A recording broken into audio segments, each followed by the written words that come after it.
Space Jam. This is the live action and animated classic. It was directed by Joe Pytka, who was actually more well known for doing music videos at the time. He had done a few videos for Michael Jackson. He did the Free as a Bird video, which was the song that Paul, George, and Ringo worked on for the Beatles anthology in the 90s. This is the second installment in my series of classic movie reviews, which, for those of you who aren't aware, is something that I want to do every so often on this channel. Not too often, because I do want most of my reviews to be around new releases. And with the sequel to Space Jam coming out very soon, it might actually be out by the time you see this video, I thought it would be a great time to do a review for this movie. Not only because of the circumstances with the sequel being right around the corner, but also this was just one of my favorite movies growing up as a kid. I have very fond memories of watching this when I was a lot younger on a VHS tape. To think that it's 25 years old now is just insane. I mean, it probably wasn't even 10 years old when I first watched it. So if you can't already tell by now about how I'm talking about this, I love this movie. I grew up with it, and it's really the main reason, I think, or one of the main reasons why I'm very much into basketball nowadays. I didn't think that I would have gotten into it somehow, but this movie I also think definitely played a big part in that, and a big part in my interest in the sport. And I mean, rewatching it the other day, I think it holds up pretty well. I mean, I genuinely think that this is a good movie. Is it perfect? No, there are definitely some notable flaws in it, but I mean, I like it. You know, you can call me biased because of how nostalgic I am for this movie, but I genuinely think that this is a good movie, and I do find it underrated. First of all, I think that Michael Jordan really fits this role perfectly. Obviously, he's playing himself, so it's not that hard to play yourself, but I think that's why it works so well, which is the reason why a bunch of the movies that Shaq did just didn't work, because he was trying to be another character and that just wasn't the right thing for him. But he really is, I think, pretty good in this movie, even when he's acting around a bunch of different cartoon characters and just a bunch of different blue screens and things that aren't real.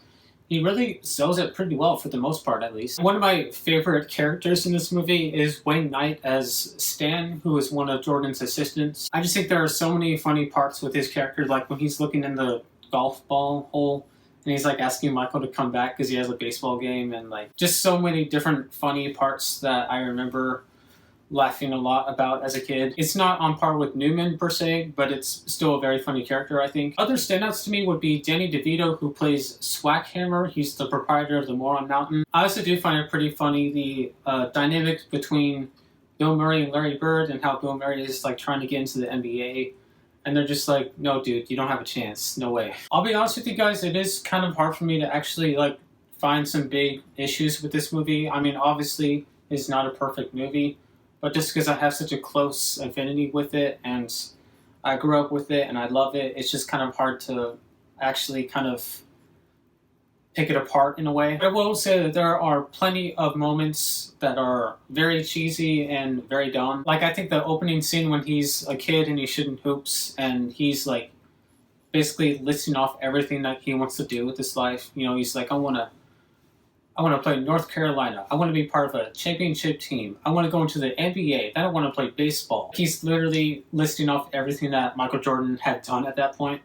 So I find stuff like that a little bit cheesy. There are some uses of CGI that aren't the greatest. Like whenever Michael is like bunched up into this ball and they're like dribbling him. Or when Stan is having to be resuscitated and he's like blowing up, and I mean, it definitely doesn't look that great. But when you take into account that this was still at a time when CGI wasn't used that much, really. I mean, Toy Story had just come out the year prior, so they were still kind of adjusting to this new tool with filming. When you take that into account, I can definitely forgive it. Of course, if I'm talking about this movie, I can't not talk about the score. It's arguably as iconic as the movie is today. We have Seal's cover of Fly Like an Eagle, which is actually, I think, a pretty good update on the original by Steve Miller Band. If I Believe I Can Fly by R. Kelly, say what you want about him, but he definitely knows how to write a hit song. And so many other songs that just fit the movie really well. Even if the new soundtrack to the sequel is good, I don't think it'll be as good as this at all. I think if I were to find any other complaints with it, it would be that the opening credits do go on a little bit too long. I'm pretty sure it goes on for like 4 or 5 minutes, and it did feel like it was lingering on a little bit too much. I'm positive that I'm always going to love this movie. It's always going to hold a special place in my heart. Even if the new Space Jam is actually really good and technically better than this one, I'm still going to like this one more because this is literally my childhood. And I do actually find it underrated. I don't think it's as bad as some people think it is. And I'm going to give Space Jam a B. If you haven't seen this movie in a while, I assume you have because, I mean, it's freaking Space Jam. But if you haven't seen it in a while, I would recommend watching it before you go see the second one because I really do think that it has held up pretty well. And let me guys know, are you looking forward to the second one? I am personally. I don't think it's going to be as good as this one just because I have such a close connection with it. But I'm definitely excited to see what they do and excited to see how LeBron takes that role. Lots of pressure on him for sure. But yeah, thank you guys so much for watching. It really means a lot. If you want to see my other classic movie review I did, it was of Citizen Kane. So I'll put the playlist up here of this review and that review so you can go check those out whenever it cuts to black. And yeah, that's all I got for you guys. Peace out.